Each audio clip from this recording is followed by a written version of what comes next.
आज भी सीएम धामी हैदराबाद में रहेंगे मौजूद। बीजेपी की राष्ट्रीय कार्यकारिणी की बैठक में होंगे शामिल। सीएम धामी ने परमवीर चक्र से अलंकृत कैप्टन मनोज कुमार पांडे की पुण्यतिथि पर किया नमन। कहा, भारतीय की रक्षा हेतु अपना सर्वोच्च बलिदान देने वाले परमवीर चक्र से अलंकृत कैप्टन को हमेशा याद रखेंगे। चुनाव हारने के बाद कांग्रेस ने जारी आरोप प्रत्यारोप का दौर। प्रीतम सिंह बोले, 2016 की घटना पर कांग्रेस आज दंड भुगत रही। उत्तराखंड में फिर बढ़ने लगी कोरोना की रफ्तार। आज मिले कोरोना के 54 नए मामले, 27 हुए स्वस्थ। प्रदेश की सड़कों पर कहर बनकर टूटा मानसून। आज 4 जिलों में भारी बारिश का अलर्ट।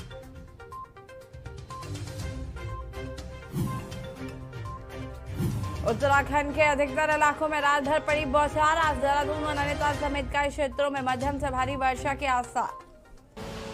आप देख रहे हैं के न्यूज, खबरों का सारथी। नमस्कार, खबर उत्तराखंड में आप सभी का स्वागत है। मैं हूं आपके साथ यशी शुक्ला और डोईवाला से खबर आपको बता देते हैं, जहां पर सड़कों को गड्ढा मुक्त बनाने का अभियान हुआ शुरू। डोईवाला से खबर, जहां पर सड़कों को गड्ढा मुक्त बनाने का अभियान हुआ शुरू। सीएम धामी ने सड़कों को गड्ढा मुक्त करने के दिए हैं निर्देश।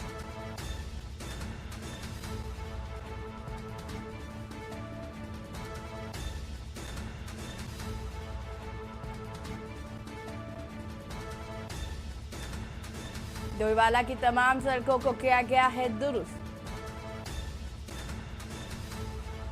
सड़कों को गड्ढा मुक्त कराने के लिए चलाया गया अभियान। डोईवाला की तमाम सड़कों को किया गया है दुरुस्त। सड़कों को गड्ढा मुक्त बनाने का अभियान हुआ शुरू।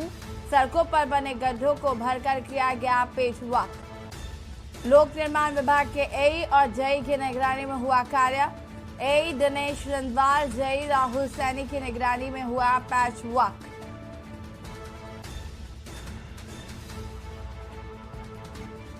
डोईवाला से खबर, सड़कों को गड्ढा मुक्त बनाने का अभियान हुआ शुरू।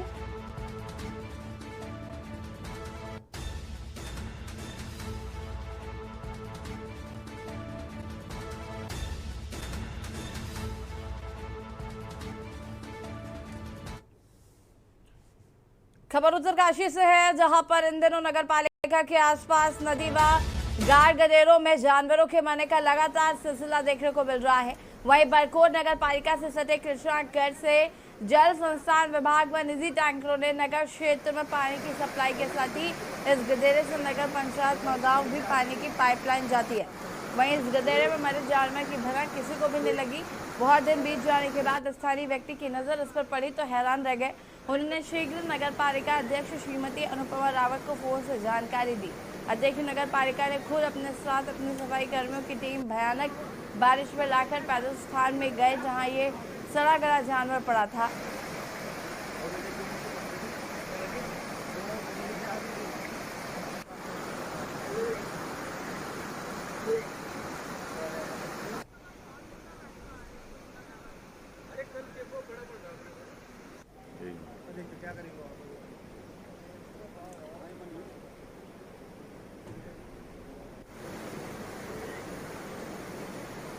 यहाँ सरुखेत से शिकायत आई कि केसना खड्ड में, जहाँ से कि हमारे पानी के टैंकर भरे जाते हैं, वहाँ पे एक गाय मरी हुई है उस खड्ड में।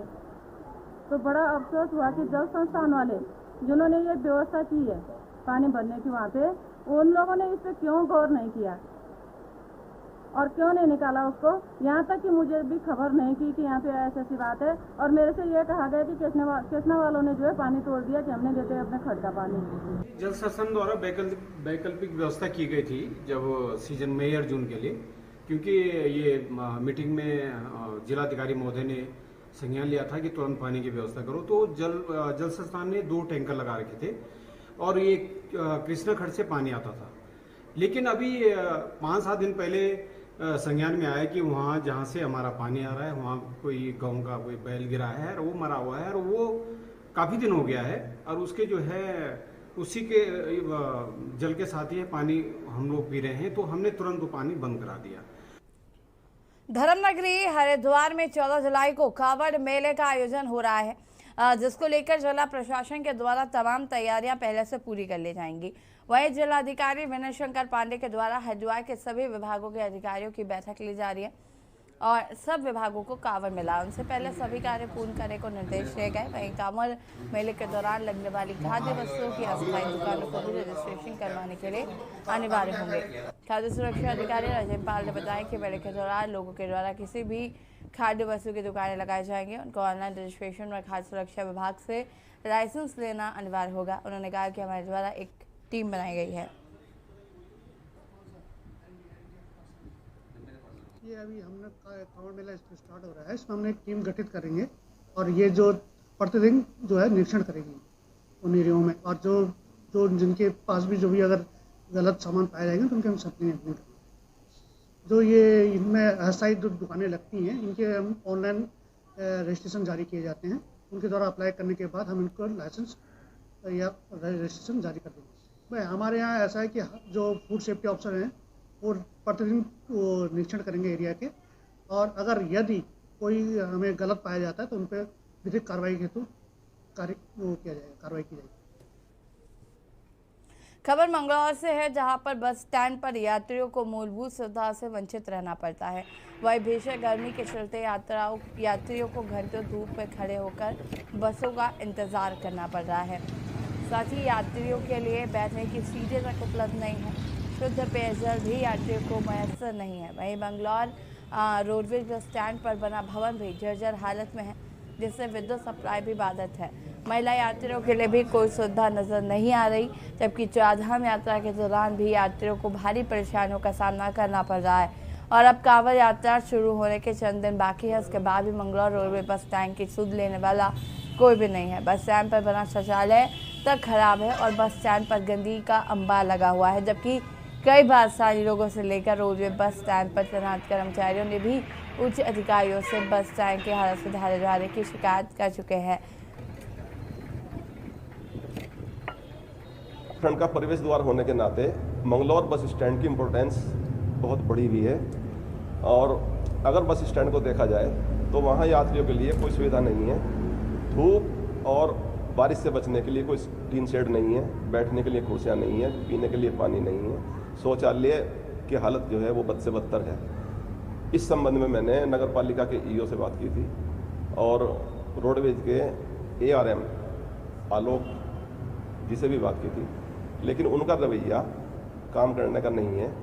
यहाँ पे उत्तराखंड का ये रोडवेज मंगलौर का जो है बहुत पुराना रोडवेज है, यहाँ पे कोई भी सुविधा नहीं है। आप देख सकते हैं यहाँ की हालत, ना बैठने के लिए लेडीज़ के लिए कोई है, ना जेंट्स के लिए कोई है, कोई चेयर वगैरह आपको या कोई सीटिंग वगैरह जो आजकल जो सरकार कर रही है कुछ नहीं है। और पीछे की अगर तुम हालत देखो तो पेड़ उग रहे हैं, कोई साफ़ सफाई की व्यवस्था यहाँ नहीं है, कोई पीने के पानी की कोई व्यवस्था यहाँ नहीं है, और इसकी हालत दिन पर दिन बद से बदतर होती जा रही है। यहाँ कोई सुविधा का अभाव सरकार का नहीं दिख रहा है। उच्च अधिकारियों को हमने डिमांड भेज दी है, और क्योंकि ये पीछे जो कोरोना काल में ये यहाँ से जो है डैमेज कर दिया था यहाँ का फर्नीचर, और उसकी डिमांड भेज दी गई है, और GM साहब ने जो आश्वस्त किया कि जल्दी यहाँ से भेज दिया जाएगा। खबर हरिद्वार से है, जहां पर पुलिस कार्यालय सभागार में आगामी कांवड़ मेले को लेकर जनपद के समस्त पुलिस अधिकारियों के साथ DIG SSP doctor Yogendra Singh Rawat ने समीक्षा बैठक की। इसमें कांवड़ मेले के दौरान उत्पन्न हुई समस्याओं के संबंध में जानकारी ली और आगामी कांवड़ मेले में कमियों को दूर किए जाने व उनके समाधान के संबंध में विस्तृत रूप से विचार विमर्श किया गया। दूसरी डायवर्जन के कारण कांवड़ियों की अधिक भीड़ भाड़ को देखते हुए उन्हें डायवर्जन किए जाने हेतु बनाई गई व्यवस्थाओं पर चलते हुए कांवड़ियों पुलिस बल से उलझने लगते हैं तथा जबरदस्ती उसी मार्ग पर जाना चाहते हैं, जिससे उक्त स्थान पर कांवड़ियों की भीड़ एकत्रित होना संभावित है। आगामी कांवड़ मेले को लेकर आज जनपद के सभी अधिकारियों और थाना प्रभारियों की मीटिंग ली गई। मीटिंग का मुख्य उद्देश्य कांवड़ के लिए जो प्रॉपर होमवर्क है वो करना है, इसकी जो तैयारियां हैं वो करनी है, कोर्स का एनालिसिस, इसके अलावा जो कार्रवाइयाँ कांवड़ से पहले संपन्न की जानी है, यानी 12 तारीख से पहले संपन्न की जानी है, उन पर विस्तृत विचार विमर्श किया गया। थानों में CLD मीटिंग हो जाएं, विभिन्न समुदाय के लोगों से मीटिंग्स हो जाएं, जो हमारे पास इंफ्रास्ट्रक्चर होना चाहिए वो ठीक ठाक हो, बिजली, पानी, सड़क और इसके अतिरिक्त जो सफाई है वो प्रॉपर रहे, इसके लिए कालाढूंगी में आपको बता दें कि कोरोना काल के कारण 2 साल बाद भाजपा मंडल कार्य समिति की बैठक का आयोजन किया गया। कार्यक्रम की अध्यक्षता भाजपा मंडल अध्यक्ष महेंद्र सिंह बिगारी द्वारा की गई। कार्य समिति की बैठक में मुख्य अतिथि प्रदेश महामंत्री सुरेश भट्ट व कालाढूंगी विधायक बंशीधर भगत सहित मंडल के दर्जनों कार्यकर्ता मौजूद हैं। कार्य समिति की बैठक में केंद्र व राज्य सरकार द्वारा किए गए विकास कार्यों व योजनाओं पर विस्तार मंडल कार्यकर्ताओं के साथ चर्चा की गई। बैठक में आने वाले समय में भारतीय जनता पार्टी द्वारा किए जाने वाले कार्यों की रूपरेखा पर मंथन किया गया। आज सुरेश भट्ट जी यहाँ पर मुख्य वक्ता के रूप में आए। उन्होंने सबको संबोधित भी किया और अपनी बात भी बताई। मैंने सब मिला के ये तय बताया है लोगों को कि 2024 हमारे लिए जीवन मरण का प्रश्न है। 2024 की जीत ऐसी होनी चाहिए जैसे हमारे माननीय मुख्यमंत्री पुष्कर धामी जी पूरे क्षेत्र में एक तरफा वोट पड़े, ताकि ये लगे कि लोग नरेंद्र मोदी के नेतृत्व में देश को और आगे बढ़ना देखना चाहते हैं। भारतीय जनता पार्टी कालाढूंगी मंडल की आज की बैठक भारतीय जनता पार्टी की इस कार्य समिति में हमने राजनीतिक प्रस्ताव पारित किया, जिसमें केंद्र सरकार के नेतृत्व में पूरे हुए हैं और प्रदेश में माननीय पुष्कर सिंह धामी जी के नेतृत्व में 100 दिन सरकार ने पूरे किए। उसके लिए दोनों सरकारों को बधाई और अभिनंदन किया। जिस प्रकार से उत्तराखंड में 2/3 बहुमत से फिर से भारतीय जनता पार्टी की सरकार बनी। बाई इलेक्शन में धामी जी को 94% वोट चंपावत की जनता ने दिया। उसके लिए उत्तराखंड की जनता और चंपावत की जनता का भी आभार प्रकट किया है। जिन आशा और अपेक्षाओं के साथ उत्तराखंड की जनता ने फिर से उत्तराखंड में भारतीय जनता पार्टी की सरकार 2/3 बहुमत से बनाई है। भारतीय जनता पार्टी की सरकार उत्तराखंड की जनता की उन आशाओं और अपेक्षाओं को पूरा करेगी।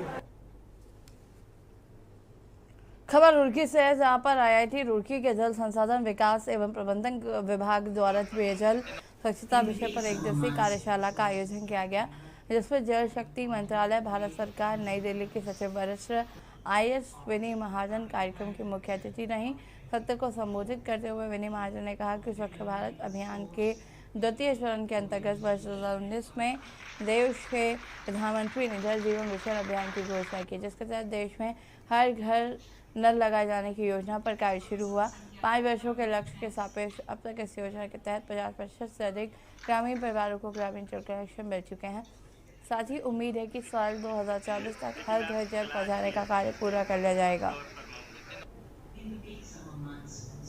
जल संसाधन अलग अलग प्रयोगों में ज़रूरी होते हैं। जैसे हम जानते हैं तो खेती में भी चाहिए और पीने के पानी के लिए भी चाहिए, और जैसे जैसे जनसंख्या बढ़ रही है और ज़रूरतें बढ़ रही हैं तो उसमें ज़्यादा प्रयोग में आने से और कुछ क्लाइमेट चेंज वगैरह के कारण एक ये प्रतीत होता है कि शायद हमें इसके तरफ बहुत ध्यान देने की ज़रूरत है कि हमारे जल संसाधन पहले की तरह बने रहें, और उनमें अगर कोई कमी आ रही है तो हम किस तरह उसको ठीक करें। उसके लिए रिचार्ज, आप जानते हैं कि हाल ही में एक जल शक्ति अभियान चल रहा है, कैच द रेन कैंपेन, जो प्रधानमंत्री जी ने सबको ये आदेश दिया है कि जगह जगह पे कोशिश की जाए कि जो बरसात का पानी है वो बह ना जाए और उससे रिचार्ज बढ़े। और उसके चलते अमृत सरोवर बनाए जा रहे हैं और हर ज़िले में बड़ी मात्रा में अमृत सरोवर कुछ बन चुके हैं, बन रहे हैं, और उससे रिचार्ज होगा। तो इसमें करीब 400 प्रतिभागी हैं जो ऑनलाइन जुड़ रहे हैं और लगभग 80 हैं जो कि फिज़िकली आ रहे हैं, और इसमें कई एक्सपर्ट टॉक्स होंगी और एक दिन का वर्कशॉप है। It is more like a curtain raiser for our newly initiated MTech programme in drinking water and sanitation. और हम लोग को बहुत खुशी है कि ऐसे मौके पे secretary of the department of drinking water and sanitation वो चीफ गेस्ट की तरह आई हैं, मिस विनी महाजन। रुद्रप्रयाग में जिला पंचायत अध्यक्ष कुर्सी का बवाल अब शांत हो गया है। आज जिला पंचायत सभागार में अपर जिला जज कंवर अमरिंदर सिंह की मौजूदगी में हुए गोपनीय मतदान में 14 सदस्यों ने अविश्वास प्रस्ताव के पक्ष में मतदान की। जिला पंचायत में हुई कार्रवाई का नोटिस जिला पंचायत रुद्रप्रयाग कार्यालय पर चस्पा कर दिया गया है। 18 सदस्यों की जिला पंचायत में 14 सदस्य शामिल हुए हैं। 4 सदस्य अनुपस्थित रहे। सभी 14 मत अविश्वास प्रस्ताव के पक्ष में पड़े, जबकि अविश्वास के विरोध में एक भी मत नहीं पड़ा है। जिला पंचायत उपाध्यक्ष हेमंत तिवारी ने कहा कि अविश्वास पाने का मुख्य मकसद यही था कि जिला पंचायत अध्यक्ष बिना सदस्यों को विश्वास में लिए कार्य कर रही थी। सोनप्रयाग स्थित पार्किंग में बिना किसी टेंडर के बिस्तर बिछाकर यात्रियों को सुनाने का कार्य किया गया। इसके साथ ही फर्जी तरीके से जिला पंचायत में भर्तियां की जा रही थी।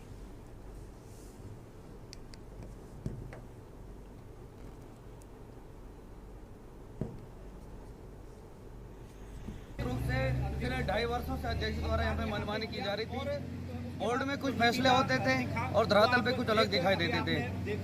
कई बार हमने इस विषय में अध्यक्ष से चर्चा भी की कि आपके हाथों कुछ ऐसा काम न हो जाए जिससे आपकी कुर्सी खतरे में आए। 11 बजे से ये कार्यक्रम चला और अभी 1 बजे और 2 बजे के बीच हमने मतदान हुआ। 18 सदस्यों के बीच में हमारे 14 सदस्य यहाँ पे मतदान केंद्र पे आए और अपने 14 सदस्यों ने पूरा मतदान किया, जिसमें 14 के 14 वोट हमें अविश्वास प्रस्ताव के पक्ष में पड़ी, जिसमें कि अविश्वास प्रस्ताव लेने के पक्ष में पड़ी हमें, और हम अविश्वास प्रस्ताव को जीत चुके हैं। और यहाँ रुकेंगे छोटे से ब्रेक के लिए, जल्द हाजिर होता है। आप देख रहे हैं के न्यूज, खबरों का सारथी। देखें कौन नया खिलाड़ी आया है, समझा देते हैं, प्यार से समझाएंगे। ये तो अपनी जुबान है। जुबान एक हो तो दिल भी एक होने चाहिए। विमल बोलो जुबान केसरी। के न्यूज की खास पेशकश, सप्ताहांत में देखिए लहू लुहान कारते परवान इस शनिवार रविवार रात 8 बजे और पेगासस अ वेपन इस शनिवार रविवार रात 8:30 बजे प्रबुद्ध चौहान के साथ। आप देख रहे हैं के न्यूज, खबरों का सारथी। ब्रेक के बाद एक बार फिर से आप सभी का स्वागत है। और पौड़ी के परसुंदा खाल के समीप डूंगरी मार्ग पर शनिवार को कार दुर्घटनाग्रस्त हुई, जिसमें एक की मौत हो गई, वहीं 2 लोग घायल हो गए हैं। एसआई महेश रावत ने बताया कि पौड़ी कोटद्वार मोटर मार्ग के समीप डूंगरी मार्ग पर शनिवार को एक कार पौड़ी की तरफ आ रही थी, जो कि सड़क के नीचे जा गिरी। वही वाहन चालक द्वारा दी गई जानकारी के अनुसार वाहन अनियंत्रित होकर सड़क के 50 मीटर नीचे गिरा, जिसमें एक घायल की इलाज के दौरान मौत हो गई। वहीं 2 लोगों को उपचार के लिए जिला चिकित्सालय पौड़ी में भर्ती कराया गया है।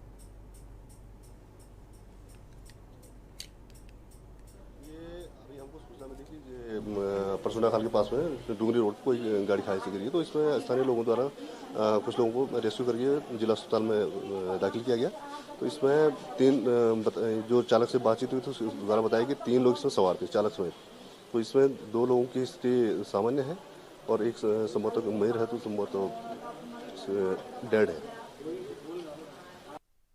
हल्द्वानी में मानसून ने दस्तक दे दी है। मौसम की पहली बारिश से जहां गर्मी की तपिश को दूर किया, तो वहीं शहर के ड्रेनेज सिस्टम की भी पोल खोलकर रख दी है। हल्द्वानी में शनिवार को जमकर बारिश हुई। इस बीच नालियां शोक होने के कारण कई सड़कें पानी से लबालब भरी रही, जिससे लोगों को काफी परेशानियों का सामना करना पड़ रहा है। उस दौरान नैनीताल मार्ग कालाढूंगी मार्ग पर पानी भरने से वाहनों के आवागमन और पैदल चलने वालों के लिए दिक्कतें रहीं। दोपहर तक इन मार्गों पर पानी जमा रहा।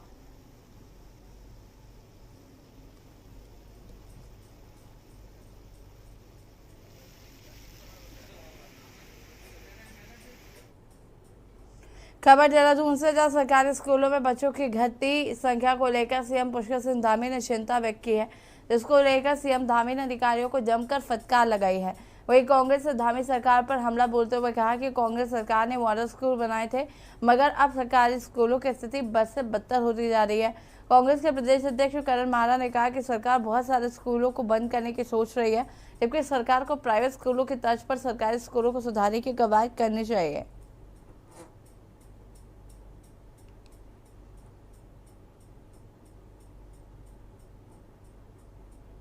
माननीय मुख्यमंत्री जी चुन के आए, वहाँ जिस तरीके से किताबें नालियों में फेंकी हुई मिली, ये भी अपने आप में एक चिंता का कारण है कि ये समझने वाली बात है कि सरकारी कर्मचारी जो शिक्षा विभाग में है वो कितनी गंभीरता से अपने विभाग को ले रहे हैं।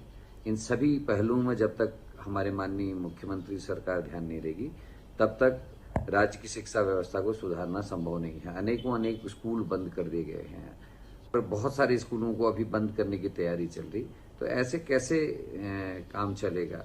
हमको अपनी जो शिक्षा व्यवस्था है जो सरकार के भरोसे चल रही है उसको बहुत मजबूत करने की आवश्यकता है और प्राइवेट स्कूलों पर नियंत्रण की जितनी कोशिश सरकार कर रही है उसी तरीके की कोशिश उनको अपने विद्यालयों को, सरकारी स्कूल विद्यालयों को सुधारने की करने की आवश्यकता है। स्टाफ है, जो एजुकेशन टीचर्स हैं, वो कहीं नजर नहीं आए, इसलिए सिर्फ बिल्डिंग बनी रही, बाकी कुछ बचा नहीं रहा। और हमें लगता है कि जहां 5, जहां 6, जहां 7 बच्चे, जहां कम बच्चे थे, हमने उसको क्लस्टर बनाने की कोशिश की कि एक जगह बच्चे रखो, सारे टीचर्स वहां अवेलेबल रहें, बेहतर शिक्षा बच्चों को दी जा सके। सिर्फ नाम के लिए स्कूल नहीं खोलना है, उन स्कूलों के एजुकेशन लेवल को आगे बढ़ाना है जिससे उत्तराखंड के बच्चों को, अपनी नई नस्लों को अब बेहतर शिक्षा दे सकें। मुझे लगता है कांग्रेस ने सिर्फ ठेकेदारी की है, अगर कुछ काम किया होता तो आज कांग्रेस का यह हश्र ना होता। खबर उत्तरकाशी से है, जहां पर यमुनोत्री राष्ट्रीय राजमार्ग चट्टान दरकने के कारण किसाला के पास अवरुद्ध हो गया था। बारिश के कारण हाईवे पर सुबह करीब 7 बजे यातायात ठप हुआ। दोपहर 11:30 बजे हाईवे पर यातायात चालू हो गया। हाईवे खुलने पर यमुनोत्री धाम जाने पर दर्शन कर वापस लौटने वाले यात्रियों ने राहत की सांस ली। बंद की सूचना मिलने पर सुबह NH बरकोट की मशीनरी मौके पर हाईवे को खोलने में जुट गई थी। क्षेत्र में रात से रुक कर रिमझिम बारिश का दौर जारी रहा। अधिकारी देवेंद्र पटवाल ने बताया कि हाईवे को करीब 4.5 घंटे बाद आवाजाही के लिए खोल दिया गया।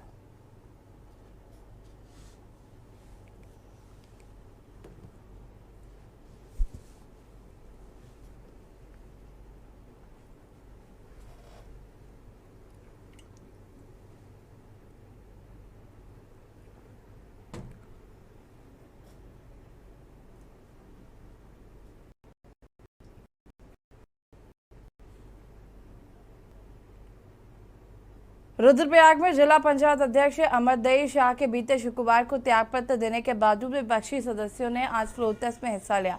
सुबह 11 बजे विपक्षी खेमे के 14 सदस्य जिला पंचायत सभागार में पहुंचे, जहां पर फ्लोर टेस्ट में हिस्सा लिया।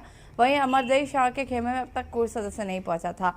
अध्यक्ष केवल उन्हें बेवकूफ बनाने की कोशिश कर रही हैं। अगर उन्हें त्यागपत्र देना था तो पहले दे देते। उनका त्यागपत्र अब मंजूर भी नहीं हुआ।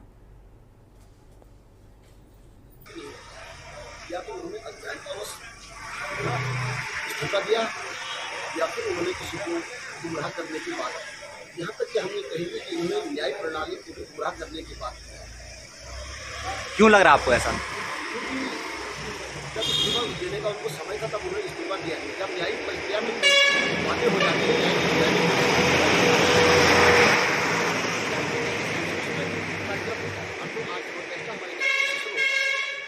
अगर आज आप प्रोटेस्ट में आते तो क्या संभावना थी आपको?